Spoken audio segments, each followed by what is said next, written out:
So hello everyone and welcome back to the Vikalp YouTube family. तर आजच्या व्हिडिओमध्ये आपण महाराष्ट्र स्टेट काउन्सिलिंग जो काही आत्ता चालू होत आहे त्याच्यामध्ये प्रेफरन्स फिलिंग करत असताना कसा विचार करावा या व्हिडिओवर आपण बोलणार आहोत. तर सर्वप्रथम आपणास वाटेल की आज मराठीमध्ये नक्की का, तर महाराष्ट्र स्टेटचे जे काही काउन्सिलिंग प्रोसेस चालू होत आहे त्याच्यामध्ये प्रेफरन्स आपल्याला फिल करायचे आहेत. तर महाराष्ट्राचे विद्यार्थी असल्याकारणाने तुमच्यापर्यंत जी काही मराठी लँग्वेज आहे त्या थ्रू मला असं वाटलं की आपण जास्त आपल्या ज्या काही भावना आहेत त्या व्यक्त करू शकतो. त्यामुळे आजच्या व्हिडिओमध्ये आपण मराठीमध्ये बऱ्यापैकी विश्लेषण करूयात की प्रेफरन्स फिल करत असताना कोणकोणत्या बाबींचा आपण विचार करायला हवा. तर चला आजच्या या व्हिडिओला आपण सुरुवात करूयात. तर सर्वप्रथम आपण बघणार आहोत की कोणत्या कोणत्या गोष्टींचा आपल्याला विचार करायचा आहे. ठीक आहे, तर यामध्ये पहिली गोष्ट आहे ती म्हणजे सर्वप्रथम तुम्हाला कोणती सीट हवी आहे हे तुम्हाला डिसाईड करायचं आहे. आणि आपल्याला जे काही सीट मॅट्रिक्स आलेलं आहे त्याच्यामध्ये जरी ती सीट नसेल तरी तुम्ही ती सीट फिल करू शकतात आणि नंतर जर ती सीट ॲड झाली तर तुम्हाला ती सीट मिळू शकते. याचा अर्थ कसा की बघा, खूप वेळा आपण कसा विचार करतो की जेव्हा काही सपोज महाराष्ट्राचा आता सीट मॅट्रिक्स आलेला आहे त्यामध्ये आपल्याला असं वाटतं की ह्या पर्टिक्युलर कॉलेजला ही सीट अलॉटच झालेली नाही आहे आणि मला तर ती सीट हवी होती बट ह्यावर्षी ती सीट अलॉट झालीच नाही आहे, तर मी कशाला टाकायला हवी.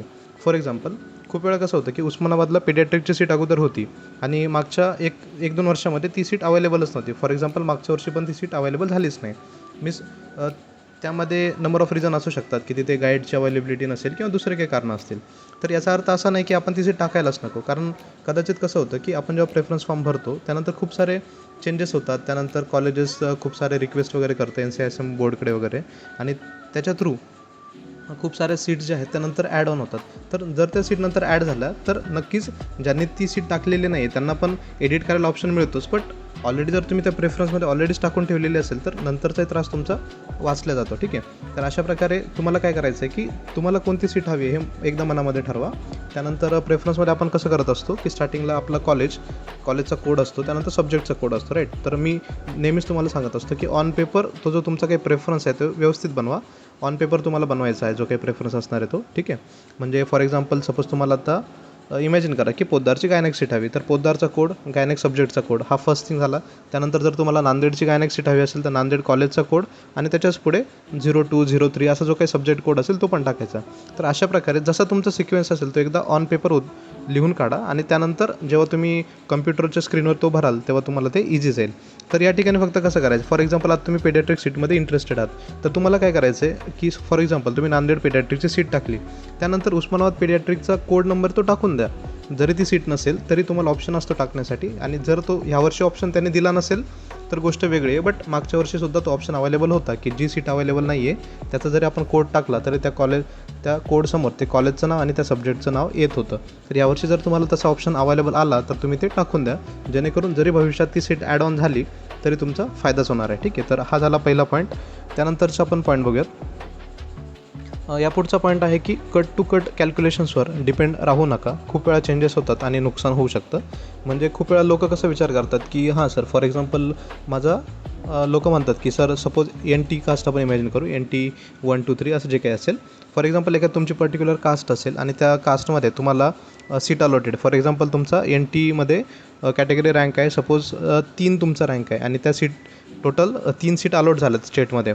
मग तुम्ही काय करणार की हां NTला 3च सीट आहेत तर माझा 3रा रँक आहे तर मला तर सीट कन्फर्मच मिळणार आहे, मग मी बाकीचे सब्जेक्ट टाकूच कशाला, इन द सेन्स की मला ही सीट फर्म तर मिळणारच आहे, मग मी कष्टच कशाला घेऊ प्रेफरन्स फिल करायला. असं बिलकुल करू नका. कारण मी तुम्हाला जे सांगतो ना की महाराष्ट्राची जी काही काउन्सिलिंग प्रोसेस आहे याच्यामध्ये तुमचा बघूयात आता किती विश्वास बसतो. कारण खूप सारे चेंजेस घडतात, खूप साऱ्या नकळत अशा गोष्टी घडतात की ज्या घडायला सुद्धा नको हव्या होत्या. त्यामुळे एकदम कट टू कट कॅल्क्युलेशन्स तुम्ही करायला नको, असं माझं वैयक्तिक मत आहे. म्हणजे महाराष्ट्र स्टेट काउन्सिलिंग ही मी नाव ठेवतो अशातली गोष्ट नाही, बट तुम्हालाही खूप गोष्टी आता अनुभवास येतील की कशाप्रकारे आपण एकदम रिलायबल एखाद्या गोष्टीवर राहू नये हे मला म्हणायचं आहे. त्यामुळे कट टू कट कॅल्क्युलेशन करण्यापेक्षा थोडं सेफ झोनमध्ये खेळायला हवं. फॉर एक्झाम्पल तुमचा रँक जरी असेल चांगला आणि त्या कॅल्क्युलेशन्सनुसार तुमच्या रँकला ती सीट फर्म जरी मिळत असेल तरी मला काय म्हणायचं की जर तुमचा रँक 5 आहे, तुम्हाला 5 नंबरची सीट मिळणारच आहे. मग तुम्ही 10 जरी प्रेफरन्स टाकला तर तुमचं त्यात नुकसान नक्कीच नाही. पण तुम्ही जर 5च सीट टाकल्या आणि नंतर एखादी सीट कमी झाली तर तुमच्या हातात काय, तर तुमच्याकडे चॉईस नॉट अवेलेबलसुद्धा येऊ शकतं. ही सुद्धा वेळ तुमच्यावर येऊ शकते. त्यामुळे सेफ साईड आपल्याला काय खेळायचं आहे की मॅक्सिमम आपल्याला प्रेफरन्सेस टाकायचे. तुम्हाला तर माहीत आहे ना की तुमचा रँक तर चांगलाच आहे, त्यामुळे तुम्हाला वरची सीट मिळणारच आहे. मग खालच्या सीट टाकून द्यायला हरकत नाही. मी म्हणत नाही की तुम्ही एकदम प्रायव्हेट टाका, एडेड टाका, बट गव्हर्नमेंटमध्ये जरी तुम्ही खेळत असाल तरी थोडंफार क्लिनिकल सीट टाकल्यानंतर एखादी 2 नॉन क्लिनिकल असू द्यावी, की एकदमच वाईट वेळ आली की वर्स्ट कंडिशन जरी आली तरी आपण ॲटलीस्ट स्टायपेंडरी सीट आपल्या हातात असेल. कळालं? कारण खूप लोकांनी कसं केलं आहे की ऑल इंडियाज फॉर्म भरताना ह्या चुका खूप केल्यात, की नाही सर आम्हाला मिळणारच नाही, मग आम्ही भरूच कशाला. बट तुम्हाला आधी पण मी सांगितलं होतं की 10,000 जे काही आहे ते परत मिळणारच आहे. तुम्हाला फक्त 2,000 भरायचे. रिस्क फॅक्टर असतो, लक फॅक्टर असतो, जॅकपॉट फॅक्टर, सगळ्या गोष्टी असतात ना. त्या पण कदाचित तुमचं लक नशीब जर त्या ठिकाणी उजाडलं तर एखादी सीट मिळून पण जाते. त्यामुळे मला आत्ता म्हणायचं की स्टेटचा प्रेफरन्स तुम्ही एकदाच भरणार आहात, बरोबर. स्टेटचा प्रेफरन्स परत चेंज करायला ऑप्शन नसतो. त्यामुळे ह्या वेळेस कुठलीही रिस्क तुम्हाला घ्यायची नाही आहे, कारण 2च दिवस मिळणार आहेत प्रेफरन्स भरायला. खूप विचारपूर्वक आणि व्यवस्थितपणे प्रेफरन्स भरायचा आहे, ठीक आहे. तर नेक्स्ट आपण कॅल्क्युलेशन बघूयात. पुढचा पॉईंट काय देखो, आता याच्यामध्ये आहे की खूप कमी प्रेफरन्सेस टाकू नका, थोडं सेफ झोनमध्ये राहायला हवं. जसं की मागच्या पॉईंटमध्येच हा पॉईंट मी एक्सप्लेन केलेला आहे की खूपच कमी प्रेफरन्स भरले की तुम्ही आउट ऑफ द रेस होण्याचे पण चान्सेस नक्की असतं. आणि मी तर म्हणेल की ज्यांचा rank for example all India rank जर 500 किंवा 1000च्या खाली असेल, म्हणजे एकदमच 600-700 असेल किंवा 1100-1200 असा जर तुमचा रँक असेल, तुम्ही तर मॅक्सिमम सीट टाकायलाच हव्या. एकदमच ज्याचा SML थोडा 50मध्येच आहे, की ज्याला एकदमच वाटतं की हां मला सीट मिळेलच, तो थोडंफार त्याच्या ट्रिकनुसार युक्तीनुसार टाकू शकतो, की एकदमच कमी जरी सीट त्याला टाकावं वाटल्या तर तो टाकू शकतो. बट तुमचा रँक ऑलरेडीच कमी आहे तर तुम्ही रिस्क घ्यायला नको, असं माझं वैयक्तिक मत आहे. त्यामुळे तुम्ही शक्यतो जास्त प्रेफरन्सेस टाकूनच चला, जेणेकरून काही प्रॉब्लेम जरी आला तरी तुमच्या हातात स्टायपेंडरी सीट असावे, ठीक आहे. यानंतर पुढचा पॉईंट आपण बघणार आहोत, तो म्हणजे don't take decisions based on your current situational mood pattern.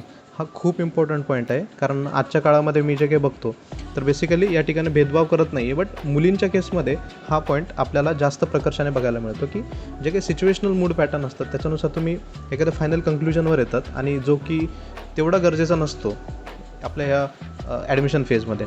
कारण कसं असतं ना, की हा जो ॲडमिशन फेज आहे याच्यामध्ये काही जणांनी रिपीट केलेलं असतं, काही जण फ्रेशर्स असतात. पण तुम्ही जो काही डिसिजन घेतात ना तो पूर्ण लाईफटाईम तुमच्यासाठी तो कारणीभूत ठरणार आहे, राईट. त्यामुळे एकदमच अचानक खूप वेळा कसं होतं की घरामध्ये एखादी गोष्ट झाली, फॉर एक्झाम्पल मुलींचं उदाहरण आहे, घरामध्ये एखादी गोष्ट झाली किंवा घरचे काही बोलले असेल तर लगेच एखाद्या कन्क्लुजनला येणार की हां आता मला PGच करायची नाही, किंवा हा सब्जेक्टच नको, तो सब्जेक्टच वाईट, असा विचार करून तुम्ही जेवढी काही तुम्ही मेहनत घेतलेली असते तर तुम्ही त्याच्यावर पूर्ण पाणी फेरल्यासारखं करतात. कारण कदाचित तुम्ही वर्षभर एक वेगळी मेंटॅलिटी घेऊन अभ्यास केलेला असतो, वेगळे टार्गेट्स असतात, वेगळे गोल्स असतात, आणि अचानक एखादा थर्ड पार्टी पर्सन येऊन तुमच्या डोक्यामध्ये काहीतरी गोष्ट टाकतो, त्यानंतर तुम्ही तुमचं तो डिसिजन बदलतात. फॉर एक्झाम्पल आज रोजी तुम्हाला एखाद्या कोणी थर्ड पार्टीने इन्फ्लुअन्स केलं आणि तो म्हटला की नाही ही सीटच चांगली, हीच घे. कदाचित तुम्ही वर्षभर तुमचा माइंडसेट वेगळा होता, पण त्या व्यक्तीच ऐकून तुम्ही कदाचित ती सीट चेंज करून नंतर त्या सीटला तुम्ही अप्लाय पण करतात. खूप वेळा या गोष्टींमुळे तुमचं नुकसान होण्याचे चान्सेस असतात. आता करंट सिच्युएशनल मूड पॅटर्न म्हणजे काय, आता वर्षभर अभ्यास कशासाठी केला की MDला ॲडमिशन घेण्यासाठी अभ्यास केला आहे, पण तुमचा रँक थोडाफार कमी आला, 600-700 रँक आला, आणि थर्ड पर्सन तुम्हाला येऊन म्हणतो की अरे तू PG कशालाच करतो, त्यापेक्षा बाहेर जॉबच केला असतं तर तुला चांगले पैसे मिळतील आणि PGची गरज नाही आजकाल, ठीक आहे. तुम्ही त्याचं ऐकून पण घेतलं आणि तुम्ही फॉर्मच भरत नाही स्टेट काउन्सिलिंग. मग मला एक सांगा, जर तुम्हाला PG करायचीच नव्हती मग तुम्ही वर्षभर अभ्यासच कशासाठी केला होता ना. आज रोजी जर तुमचा चांगला रँक आला असता तुम्ही ॲडमिशन घेणारच होते, आणि आत्ता देखील तुमचा रँक खूप काही कमी नाही आहे, अजूनही काउन्सिलिंग प्रोसेस संपलेली नाही, 3-4 जे काही राऊंड्स होतात ना, त्यामुळे त्यामध्ये इतके चेंजेस होतात की तुम्ही स्वतःला जाणवाल की हां सरांनी सांगितलं होतं, मी ॲडमिशन प्रोसेसमध्ये पार्ट घेतला आणि त्यामुळे मला खूप बेनिफिट झाला. हे वाक्य तुमच्या नंतर असणार आहेत. त्यामुळे कोणती जी प्रोसेस असते ॲडमिशन त्यामध्ये पार्टिसिपेट करा, सर्व प्रेफरन्सेस भरा, खूप सारे चेंजेस वगैरे होतात आणि त्याच्यानुसार आपण डिसिजन घेऊ शकतो.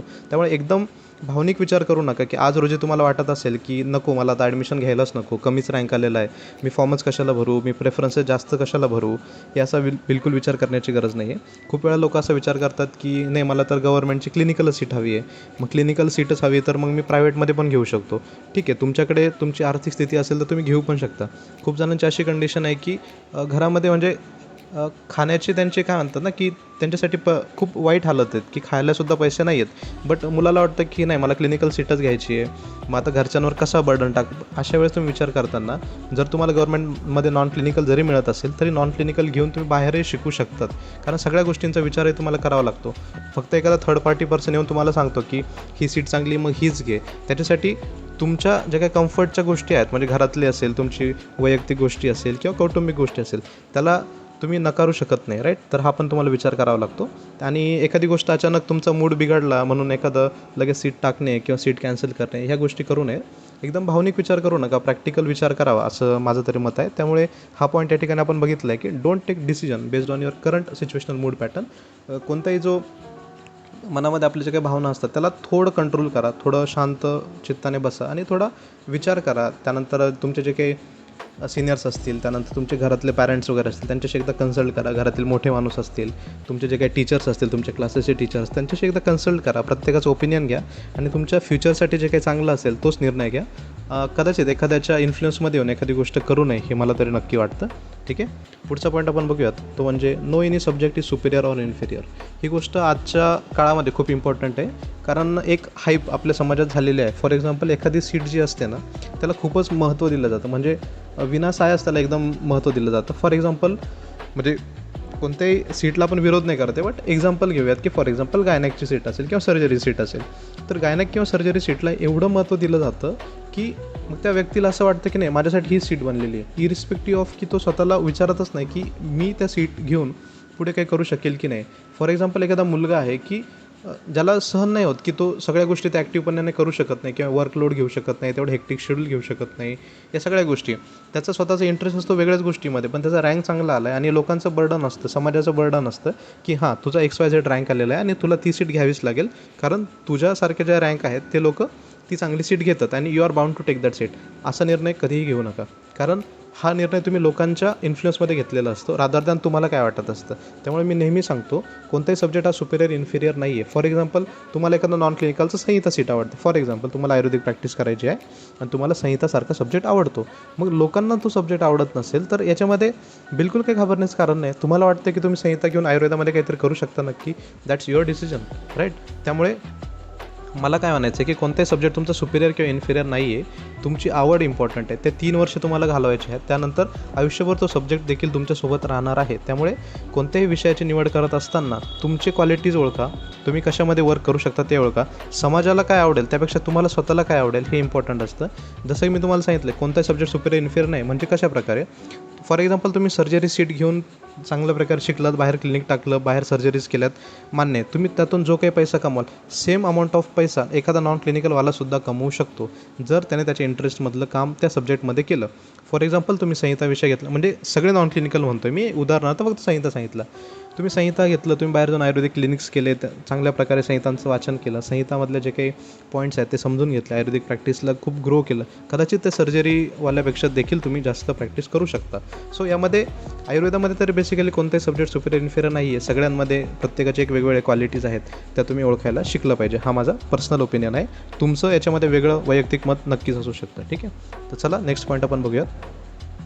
नेक्स्ट पॉईंट आहे की you can do your best being in any of the institute. तर याच्यामध्ये खूप वेळा स्टेट काउन्सिलिंगमध्ये सुद्धा नक्कीच एक हाईप झालेली आहे की फक्त गव्हर्मेंट कॉलेजेस चांगले असतात, असं नक्कीच नाही आहे. हां, गव्हर्मेंट कॉलेजेस का चांगले असतात, त्यामध्ये स्टायपेंड मिळतं, एक लाईफची थोडी स्टॅबिलिटी तुम्हाला येते पैशांमुळे, हे वन ऑफ द रिझन आहे. पण असं बिलकुल नाही की फक्त गव्हर्मेंटला लागला म्हणजे तुमची लाईफ सेट झाली, असं बिलकुल नसतं. गव्हर्मेंटवाल्यांनासुद्धा पुढचे नक्की स्ट्रगल असतात आणि प्रायव्हेटवाले देखील खूप काही नव्याने करू शकतात रादर दॅन गव्हर्मेंटच्या विद्यार्थ्यांपेक्षा देखील. त्यामुळे असं बिलकुल नाही आहे की एखादी इन्स्टिट्यूट मिळाली तरच तुमचं खूप काही कल्याण होणार आणि एखादी इन्स्टिट्यूट मिळाली नाही म्हणजे तुमचं नुकसान होणार, अशातली गोष्ट नाही आहे. फॉर एक्झाम्पल असं नाही की JSC नागपूर मिळाला म्हणजे एखाद्या व्यक्तीने खूपच काहीतरी केलं किंवा RIPMC मुंबई मिळाला की तरच त्याने खूप ग्रो केला, अशातली गोष्ट नक्कीच नसते.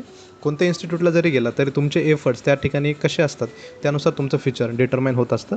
त्यामुळे असा विचार बिलकुल करू नका की कोणती इन्स्टिट्यूट वाईट आहे किंवा कोणती इन्स्टिट्यूट चांगली आहे. त्याहीपेक्षा तुम्ही त्या इन्स्टिट्यूटमध्ये गेल्यानंतर तुमच्या परीने तुम्ही किती तुमचे एफर्ट्स पुट इन करतात त्याच्यानुसार सर्व तुमचं फ्युचर बिल्ड इन होत असतं.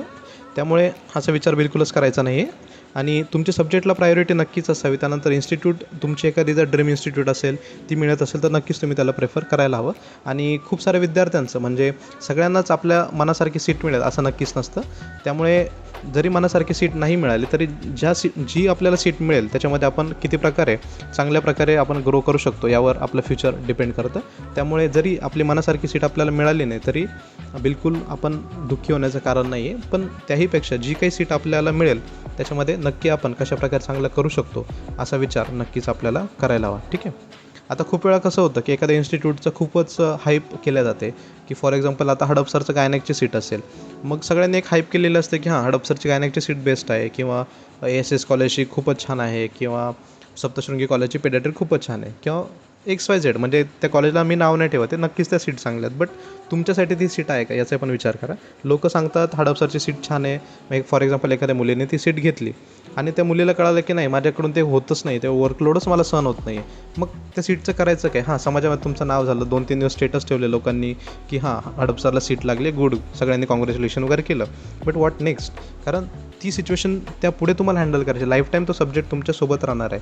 त्यामुळे प्रेफरन्सचा विचार करताना सीट आपल्याला कोणती हवी आहे त्यानुसार विचार करा. जसं की मी माझ्या मागच्या व्हिडिओमध्ये तुम्हाला एक्सप्लेन केलं की how to select PG branch after BMS. त्या व्हिडिओमध्ये सर्व मी डिटेल एक पॉईंट त्याच्यामध्ये एक्सप्लेन केलेलं आहे. बट यामध्ये पुन्हा प्रकर्षाने मी पुन्हा सांगतो आहे की तुम्ही लेवल ओळखा, त्यानंतर तुमच्या इंटरेस्ट ओळखा, कोणत्या फील्डमध्ये तुम्हाला इंटरेस्ट आहे, त्यानंतर तुम्ही किती काम करू शकता, त्या सगळ्या गोष्टी ओळखल्यानंतरच तुम्ही डिसिजन घ्यायला हवं असं मला तरी वाटतं. ठीक आहे, तर पुढचं आपण बघूयात. आवडत्या कॉलेजला ॲडमिशन न मिळाल्यास तुम्ही पुढे काहीच करू शकत नाही असा त्याचा अर्थ नक्कीच नसतो. हा पण पॉईंट मी आत्ताच एक्सप्लेन करून झालेला आहे. कारण खूप लोक तुम्हाला डिमोटिवेट करू शकतात की हां तुला तर गव्हर्नमेंटला ॲडमिशन पाहिजे होतं बट ते मिळालं नाही आणि आता तू आयुष्यात पुढे काहीच करू शकत नाही, अशी गोष्ट नक्कीच नसते. कारण आयुष्यामध्ये एक लक्षात ठेवा, जी काही गोष्ट घडते ती आपल्या काहीतरी चांगल्यासाठीच घडत असते. हा विचार जर तुमच्या माइंडमध्ये असेल तर सकारात्मकपणे तुम्ही आयुष्यात खूप काही करू शकतात. त्यामुळे जिथे कुठे तुम्हाला ॲडमिशन मिळेल त्याच्यामध्ये तुम्ही किती चांगल्या प्रकारे ग्रो करू शकतात यावर डिपेंड करतं की तुम्ही आयुष्यात किती सकारात्मकपणे वावरत आहात आणि तुमची प्रगती त्यानेच होत असते. त्यामुळे जरी आवडत्या कॉलेजला ॲडमिशन नाही मिळालं तरी खचून बिलकुल जायचं नाही आहे. फक्त आत्ता प्रेफरन्स टाकताना विचार करा की मला ते सीट मिळावी. नक्कीच तुम्ही स्वप्न तर बघू शकता, त्यानंतर तुम्ही अपेक्षाही करू शकता. त्यामुळे तुम्ही प्रेफरन्स तर टाका, बट बघूयात आपण जे काही 2-3 राऊंड होणार आहेत त्याच्यामध्ये बघूयात की सीट मिळते की नाही मिळते.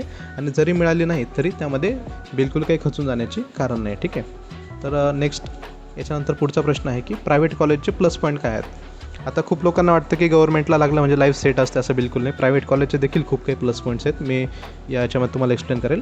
तर आता प्रायव्हेट कॉलेजचे कोणते प्लस पॉईंट आहेत, तर पहिली गोष्ट म्हणजे प्रायव्हेट कॉलेजेस जे काही असतात त्याच्यामध्ये महाराष्ट्रामधले जेवढे प्रायव्हेट कॉलेज त्याच्यामध्ये बऱ्यापैकी चांगल्या प्रकारे प्रॅक्टिस चालते.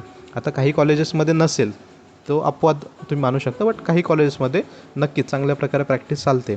तर गव्हर्नमेंटमध्ये कदाचित तुम्ही लिथार्जिक होऊ शकता, तुम्हाला जे काही स्टायपेंड मिळतं किंवा ज्या प्रकारे इन्स्टिट्यूटची त्यांची ट्रीटमेंट प्रोटोकॉल असतो तो वेगळा पडतो. आणि प्रायव्हेटमध्ये तुम्हाला मनामध्ये एक खंत असते की हां मला गव्हर्नमेंट मिळाला नाही, त्यानंतर मला स्टायपेंड पण मिळालेलं नाही आहे, त्यामुळे जर मी आत्ताच कष्ट घेतले तरच माझं फ्युचर बिल्ड होऊ शकते, हे तुमच्या माइंडमध्ये एक कल्पना असते, राईट.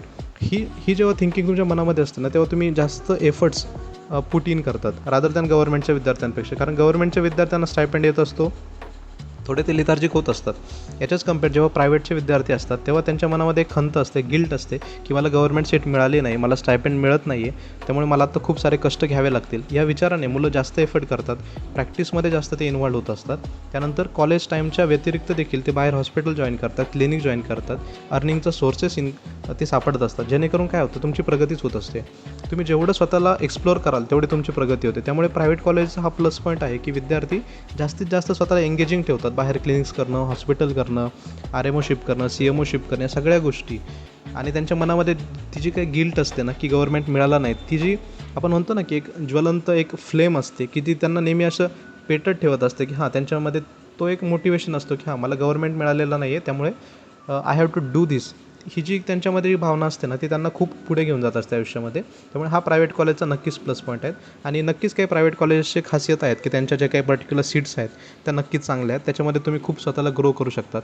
फॉर एक्झाम्पल पेडियाट्रिकची एखादी सीट असेल तर कदाचित गव्हर्नमेंटमध्ये NICU युनिट नसेल, ते प्रायव्हेटमध्ये तुम्हाला मिळत असेल, तेवढा पेशंटचं एक्सपोजर तुम्हाला मिळत असेल. आता हडपसर गायनेकसारखी सीट आहे जेव्हा पेशंट फ्लो खूप आहे, तुम्हाला इन हँड खूप साऱ्या गोष्टी मिळतात, तेवढा एक्सपोजर मिळतो, लेट नाईट जर तुम्ही जागत असाल पण तेवढा तुमची प्रॅक्टिस पण होत असते. तर या गोष्टी देखील प्रायव्हेट कॉलेजच्या आहेत. त्यामुळे फक्त एखाद्या इन्स्टिट्यूटचं हाईप करण्यापेक्षा त्यातल्या पॉझिटिव्ह गोष्टी पण तुम्ही कन्सिडर करणं खूप गरजेचं असतं. त्यानंतर आता गव्हर्नमेंट कॉलेजचे काय प्लस पॉईंट आहेत. ऑब्व्हियसली सर्वात महत्त्वाचा प्लस पॉईंट म्हणजे तुम्हाला स्टायपेंड मिळत असतं. सेकंड प्लस पॉईंट म्हणजे तुम्हाला अकॅडमिक्समध्ये जायचं असेल तर नक्कीच थोडं तुम्हाला प्राधान्य देण्यात येतं की जर तुमचं UG PG गव्हर्नमेंट कॉलेजमधून असेल तर नक्की तुम्हाला थोडं प्राधान्य पण दिलं जातं. त्यानंतर गव्हर्नमेंट कॉलेजमध्ये असल्यानंतर गव्हर्नमेंट सिस्टीमची जी काही मेंटॅलिटी असते, तुम्ही त्या लोकांमध्ये वावरत असताना ऑटोमॅटिकली ते गुण तुमच्यात देखील येतात. फॉर एक्झाम्पल डीन असेल, ते प्रोफेसर असतील, प्रायव्हेट आणि कॉलेज गव्हर्नमेंट प्रोफेसर थोडाफार फरक असतो त्यांच्या थिंकिंगमध्ये, बोलण्यामध्ये, त्यानंतर कशी सिस्टीम चालते, सगळ्या गोष्टींचा अनुभव तुम्ही घेत असतात.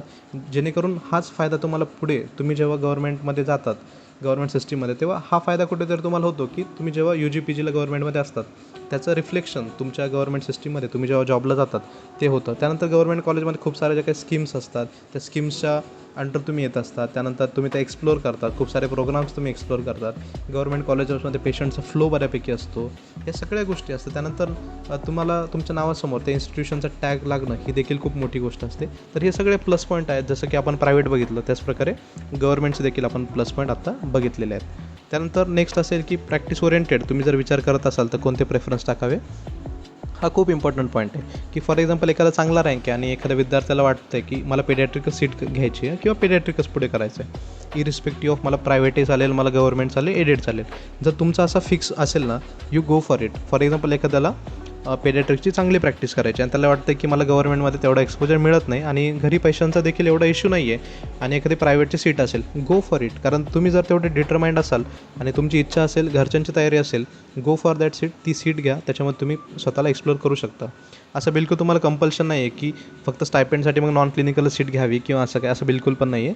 तुमची जर प्रॅक्टिस ओरिएंटेड तुमचा विचार असेल ना, तुम्ही प्रायव्हेट देखील घेऊ शकतात. अनलेस अँड अंटिल तुमची घरची परिस्थिती तशी असेल, घरच्यांची तयारी असेल, तुमची स्वतःची तयारी असेल, तर तुम्ही त्या सीटला प्राधान्य नक्कीच देऊ शकता. हा इम्पॉर्टंट पॉईंट आहे, याचा तुम्ही विचार करायला हवा. कारण प्रॅक्टिस कुठे होईल हे तुम्हाला बऱ्यापैकी माहीत असतं. की फॉर एक्झाम्पल तुम्ही नाशिकचे असाल आणि तुम्हाला माहिती आहे की नाशिकमध्येच एखादं कॉलेज आहे की जिथे तुम्ही अटॅच होऊन बाहेर तुम्ही शिकू शकता किंवा काही कॉलेजेस मॅनेज होत असतील तर तिथे मॅनेज करून तुम्ही बाहेर शिकू शकता.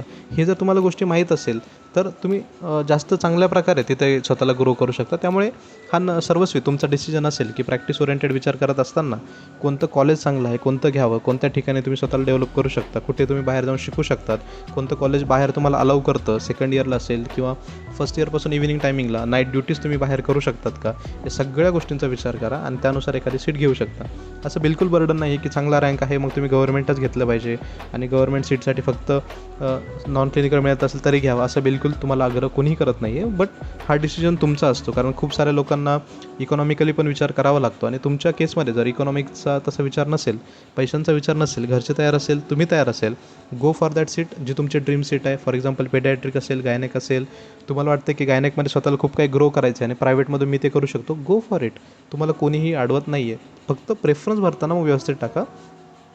कारण कदाचित तुम्हाला प्रायव्हेटमध्ये ॲडमिशन घ्यायचं आणि तुम्ही वरती गव्हर्मेंट टाकून दिले आणि चुकीने तुम्हाला वरती गव्हर्मेंटमध्ये एखादं अडकलं,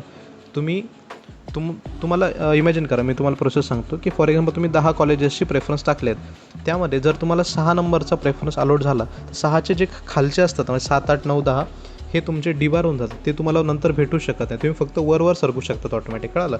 म्हणजे 6चं अपग्रेडेशन होऊन 5वर जाऊ शकतं, 5चं 4 नंबरच्या प्रेफरन्सवर अपग्रेड होऊ शकतो. तुम्ही 6 नंबर तुमचा अलॉट झाला तर 6वरून तुम्ही 7वर देखील जाऊ शकत नाही.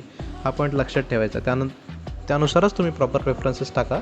कारण असं बिलकुल करू नका की मला तर गव्हर्मेंट सीट लागणारच नाही, मग मी उगाच एक टाईमपास म्हणून वरती टाकून दिलेत आणि खाली मी प्रायव्हेट टाकलं, असं करू नका. नशिबाने वरती जर एखादी सीट मिळून गेली ना, खालचं सीट तुमच्या हातातून जातील आणि मग तुमच्याकडे कोणताही चान्स नसेल. कारण महाराष्ट्राचे जे काही स्टेट प्रेफरन्स आहेत ते परत एडिट करायला तुम्हाला ऑप्शन नसतो. ठीक आहे. तर या प्रकारे आपण बघितले. त्यानंतर पुढचा पॉईंट आपण बघू तो म्हणजे ॲकॅडमिक्स ओरिएंटेड विचार करत असाल तर कोणते प्रेफरन्स टाकावे. ऑब्व्हियसली जसं प्रॅक्टिस ओरिएंटेड मी म्हटलं त्याप्रकारे ॲकॅडमिक्स असेल तर गव्हर्मेंटला जास्त प्राधान्य दिलेलं नक्कीच चांगलं आहे. कारण गव्हर्मेंट नॉन क्लिनिकल जरी घेतलं तरी तुम्हाला ॲकॅडमिक्समध्ये जाण्याचे चांगले स्कोप असतात आणि प्रायव्हेटमधून देखील लोक ॲकॅडमिक्समध्ये ग्रो करतात, नाही असं गोष्ट नाही. बट त्यातल्या त्यात ॲकॅडमिक्सच करायचं आहे तर गव्हर्मेंटची नॉन क्लिनिकल सीट घेऊन स्टायपेंडही मिळतं आणि स्वतःला तुम्ही ग्रो देखील करू शकतात. ठीक आहे. क्लिनिकलचे लोक देखील ॲकॅडमिक्समध्ये जातात, नाही असं नाही, ते पण जातात. बट नॉन क्लिनिकल घेऊन जर तुम्हाला वाटलं तर तुम्ही स्वतःला जास्त ग्रो करू शकतात. ठीक आहे. आणि सिटीचा रोल कशाप्रकारे असतो आपल्या PG फेजमध्ये हे खूप इम्पॉर्टंट आहे. कारण लक्षात ठेवा की प्रत्येकजण हा UGमध्ये जे काही स्ट्रगल करत असतो. इमॅजिन करा की UGमध्ये थोडी पैशांची टंचाई असते किंवा सगळ्या गोष्टी असतात. UGमध्ये तेवढा एक्सपोजर मिळालेला नसतो, सिटीमध्ये वगैरे सगळ्या गोष्टी. आणि प्रत्येकाच्या मनामध्ये खंत असते की हां, PGला देखील आपला नंबर गव्हर्मेंटला लागावा, त्यानंतर आपण काहीतरी सिटी एक्सप्लोअर करावी, आपल्याला काही पैसे मिळावे. तर या सगळ्या गोष्टींचं तुम्हाला जे काही अट्रॅक्शन असतं ते अट्रॅक्शन तुम्ही स्वतः जगू शकतात जर तुम्हाला चांगली सिटी मिळत असेल तर. तुमच्यासाठी जर प्रॅक्टिस हा तुमचा गोल असेल तर नक्कीच ज्या ठिकाणी चांगली होत असेल प्रॅक्टिस ती करावी. पण एखाद्याचं असं काही फिक्स नाही आहे की लाईफमध्ये प्रॅक्टिसच करायची आहे किंवा अकॅडमिक्स जायचं काही फिक्स नाही आहे. फक्त गो विथ द फ्लो. एखाद्याची कंडिशन असेल तर तुम्ही एक चांगली सिटी प्रेफर करू शकता. फॉर एक्झाम्पल मुंबई असेल, नागपूर असेल, नांदेड या चांगल्या सिटी आहेत. आता एखाद्याला वाटत असेल की नाही सर मला उस्मानाबादला नको आहे, मला मुंबईच हवी, you can go for that. म्हणजे फॉर एक्झाम्पल मग तुमचा प्रेफरन्स बनवताना तुम्ही सगळे नॉन क्लिनिकल मुंबईचे टाकले, सगळे नॉन क्लिनिकल नागपूरचे टाकले, सगळे नॉन क्लिनिकल नांदेडचे टाकले, असे टाकू शकता. नंतर उस्मानाबादला प्रेफरन्स देऊ शकतात कदाचित. हा तुमचा डिसिजन असेल. म्हणजे मी तुमच्यावर बंबार्ड नाही करत आहे, बट इट डिपेंड्स. तर सिटीचा रोल कसा असतो, तर पहिली गोष्ट म्हणजे तुम्ही जर क्लिनिकल सीट घेत असाल तर जर तुम्हाला वाटलं की सेकंड इयरपासून बाहेर जायला मिळेल तर चांगल्या सिटीमध्ये नंबर ऑफ क्लिनिक जास्त असतात, त्यानंतर नंबर ऑफ पेशंटचा फ्लो जास्त असतो. नंतर चांगल्या सिटीमध्ये असेल तर तिथे पैसे देणारे पेशंट देखील जास्त असतात. मग तुम्ही रिच पेशंटशी कसं डील करावं ह्या देखील गोष्टी शिकतात. खूप सारे मॉडर्न क्लिनिक्स असतात, आयुर्वेदिक क्लिनिक असतात. तेवढे ऑप्शन तुमच्याकडे जास्तीत जास्त वाढतात सिटीमध्ये एक्सप्लोर करण्याची संधी मिळते. त्यानंतर सिटीमध्ये मग क्लिनिक टाकायला कशा अडचणी असतात त्या तुम्हाला अनुभवायला मिळतात, किंवा रिअल लाईफ प्रॉब्लेम किंवा रिअल लाईफ स्ट्रगल कशा असतात सिटीमध्ये त्या गोष्टी तुम्हाला शिकायला मिळतात. आणि सिटीमधले किती जरी नाही म्हटलं तरी डिसीजचे प्रकार वेगळे असतात, लोकांचे लाईफस्टाईल पॅटर्न वेगळे असतात. मग त्या लाईफस्टाईल पॅटर्नमध्ये आपण आयुर्वेदा थ्रू कसं ग्रो करू शकतो ह्या गोष्टी तुम्हाला कळायला मिळतात. त्यानंतर आता मुंबईसारखी सिटी असेल तर लाईफस्टाईल डिसऑर्डर खूप प्रमाणात इथे बघायला मिळतात. मग कदाचित तुम्ही आयुर्वेदा थ्रू त्याला काही ग्रो करू शकतात का, हा पॉईंट देखील तुमच्या डोक्यात येऊ शकतो. या सगळ्या गोष्टींचा जर तुम्ही विचार केला ना तर त्यानुसार तुम्ही सिटी ठरवू शकतात की कोणत्या सिटीमध्ये तुम्ही कशा चांगल्या प्रकारे ग्रो करू शकतात. हा विचार तुम्हाला नक्कीच करायचा आहे. तर या सर्व प्रकारच्या डिस्कशनमध्ये मी तुम्हाला आज एक आयडिया म्हणजे एक रफ आयडिया दिलेली आहे की प्रेफरन्स टाकताना विचार नक्की कोणत्या गोष्टींचा आणि कसा करायचा असतो. म्हणजे एकदमच रँडमली एखादी सीट टाकली आणि ती आपल्याला मिळाली असं बिलकुल करू नका. कारण ऑल इंडियाच फॉर्म भरताना खूप साऱ्या लोकांनी खूप साऱ्या चुका केलेल्या आहेत आणि त्यांचे मेसेजेस कॉल येतात. प्रत्येक कॉलला अटेंड करताना त्या गोष्टी आम्हाला कळतात. मी नक्की तुम्हाला सांगायचो की प्रेफरन्सेस टाका, फॉर्म भरा, बट मुलं ऐकतच नव्हते. त्यामुळे आत्ता सांगतो आहे की स्टेटमध्ये प्रेफरन्सेस परत टाकायला चान्स नसतो. त्यामुळे आत्ता प्रेफरन्स व्यवस्थित टाका, जास्त प्रेफरन्सेस टाका. प्रेफरन्स एवढे टाका की जिथपर्यंत तुम्ही जाऊ शकता. म्हणजे असं नाही की मी सांगितलं म्हणून 100 प्रेफरन्स टाकले आणि तुम्हाला त्या कॉलेजला जायची तेवढे पैसे भरण्याची तुमची हेच नव्हती, म्हणजे ऐपत नव्हते. असं करू नका. ज्या प्रकारे तुमची लेवल आहे जिथे तुम्ही पैसे भरू शकता तोपर्यंतच कॉलेजेस टाका, हे तुम्हाला सांगायचं आहे मला फक्त. आणि बिलकुल असं करू नका की एखाद्या कॉलेजची फी तुम्हाला अफोर्डेबलच नाही आणि फक्त टाकून दिली. कारण कसं असतं, स्टेट लिस्टमध्ये एखादे कॉलेज लागल्यानंतर तिथे तुम्हाला ॲडमिशन घ्यावंच लागतं, नाहीतर तुम्ही त्या राऊंड म्हणजे पूर्ण प्रोसेसमधून बाहेर जातात. त्यामुळे असं इमॅजिन करा की एखाद्या सीट आपल्याला मिळाल्यानंतर आपण तिथे ॲडमिशन घेऊ शकतो का, तेवढे पैसे आपण भरू शकतो का. कारण नंतर ती सीट अपग्रेड होईल ही गोष्ट खरी आहे, परंतु लागल्यानंतर तिथे आपल्याला ॲडमिशन घ्यावं लागतं. त्यामुळे हा देखील विचार करा की एखादी सीट लागल्यानंतर मी तिथे जाऊ शकतो का, मी तिथे जाऊ शकते का, मी तेवढे पैसे भरू शकतो का. ठीक आहे. त्यानंतर ह्या सगळ्या गोष्टींचा विचार करा आणि एकदम चांगल्या प्रकारे प्रेफरन्सेस फॉर्म भरा. तर त्यानंतर जेव्हा परत तुमचा जो काही स्टेट राऊंड डिक्लेअर होईल तेव्हा आपण पुन्हा एकदा भेटूयात. तोपर्यंत चला पुढच्या व्हिडिओमध्ये नक्की भेटूयात. तोपर्यंत चला, थँक्यू.